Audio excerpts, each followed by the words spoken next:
If you want to grow to the next level by scaling your real estate team in 2024, then this is a blueprint for you. Check it out.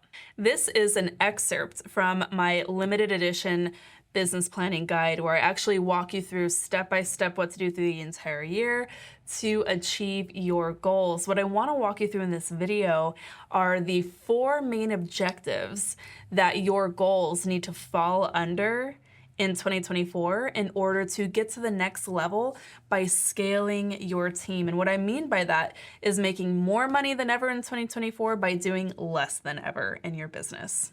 This framework is really designed for the seasoned real estate agent who has a proven track record and who already has a little bit of a team built out who you trust to delegate and automate with. This strategy is going to focus on your ability to build out more revenue, so like be able to earn more money, close more deals, while really earning more personal freedom, right? And getting back some of your time while empowering those on your team to do what they need to do best. Okay, so these are going to be your 4 initiatives. Now, if you're not clear on that term, an initiative is like the overarching objective that is going to lead your efforts in 2024. Now, this is a little bit in contrast to what most team leaders or real estate agents do, where they write down like a wish list of goals of what they want to accomplish without really taking that extra step to develop a plan. And so what I want you to do is think in terms of what are the steps that I need to take to achieve those big goals that I have for 2024. You're gonna have 4 initiatives to focus on, and the first is team development. If you're looking to get to the next level, the most important thing that you need to focus on is developing out your team and empowering those who work for you. You really want to take the time to further develop the team and the roles for specific actions and duties. You really want to strengthen and expand the team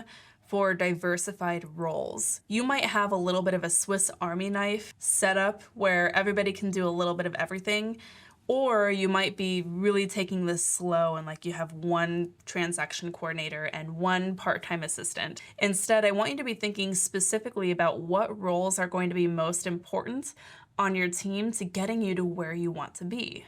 A really capable team who all knows their individual roles is going to be crucial in not only you being able to get to that point and get to the level of business that you want to be operating at, but it's also going to be crucial for you to train the people in those roles and even to hire the right people for those roles. Take a minute to audit your current team setup. Your first steps here are going to be identify any skill gaps in the people that you already have. If needed, you're going to set goals to recruit new team members. Maybe it's time to really bring on a buyer's agent, or maybe you want to hire a wow coordinator, somebody whose sole job is to take amazing care of your clients so that you can maintain the service standards that you have as you start to bring on more real estate agents under you. And have a plan to provide ongoing training and development. So maybe that is like have a goal throughout the year to once a month host a unique training day for your team on something that matters. For me, we're looking at specific training items that are around communication, time management, working together as a team. So really a lot of work to foster that collaboration so that our team can gel together really well and allow each other to flourish in their individual roles. Okay, next, if you're looking to get to the next level and continue growing and scaling your team, you have to have an initiative on your system and process optimization. That means you gotta make sure that your systems and workflows are dialed in. And not only your systems and workflows, but also each individual on your team has to have absolute clarity on their systems and workflows. Having really efficient systems ensures that everybody is operating in their lane, and it's going to free up time to implement strategic tasks for everybody. So your first steps are going to be to review the current processes that your team does and make sure that they are absolutely clear and proficient on those tasks as well. And if they're not, then you need to set up some training.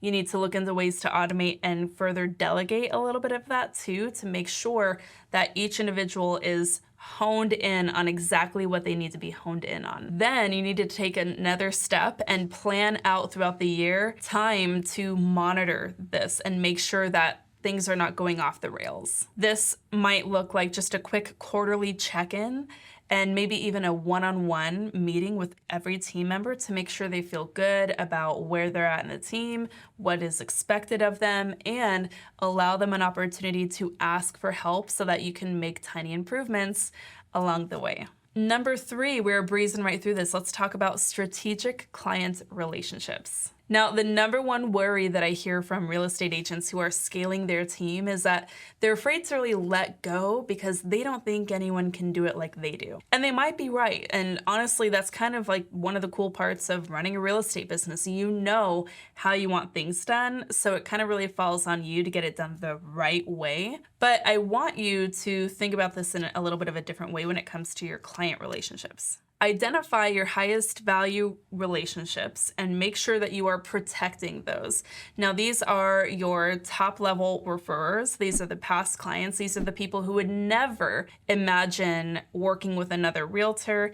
And these are the people who are sending more than just like the random referral your way. Those strong client relationships are going to be kind of like the backbone of your business.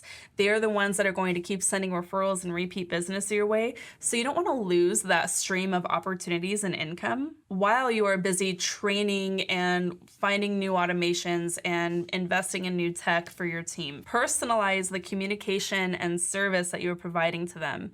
Right? So if you have not implemented a pretty solid database marketing plan up until this point, now is when it is a non-negotiable. Now is when you have to make sure that you are getting those face-to-faces, those personal calls and touch bases. That is going to be absolutely key to making sure that you remain profitable in this season. Take it from me, most real estate agents will see a drop in their revenue when they are scaling their team because of how much time they take away from lead prospecting and client nurture to support their team members. So don't let that happen to you. Okay, now it's time for the 4th initiative, and this one is all about you, my friend. While you are pouring into your team, pouring into your systems, really thinking about everyone else in your orbit, you also need to focus on you. You gotta take care of you. Your team will never be able to outgrow you, and I have learned this firsthand. And so while you are focusing on initiatives for everyone else, you also have to have one for yourself. And this is going to be all about leadership and delegation. Now, stay with me here. Here's what we got to do.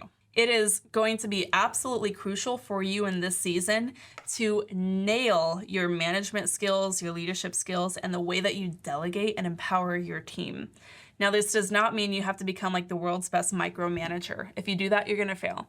This also does not mean that, well, hey, if you hire the right people, they'll just know exactly what to do and you don't have to really work that hard on managing them. You're going to fail if you have that approach. You got to find somewhere in the middle. I have spent almost $50,000 in the last 2 years just in coaching me in this part of my business because it was so crucially important for me to understand how to get this right. So again, make sure that you are investing in your own personal and professional growth. Learn the leadership and communication strategies that are important to you. Just as like a peek behind the veil, for me, my employees and my agents underneath me, the number one challenge that they have with my leadership style can be a lack of communication. And so it's something that I constantly have to be working on personally, and I feel like I'm never quite done there either. Be looking for those ways that you can improve to become a better leader so that you can inspire the people on your team to stay with you and really fight for your cause and be a champion for your mission. Okay, let's run through those one more time. We've got our initiative number 1, team development. This is all about really clarifying each individual role and empowering people within those roles. Number 2, our system and process optimization, not only for you, but for everyone else as well.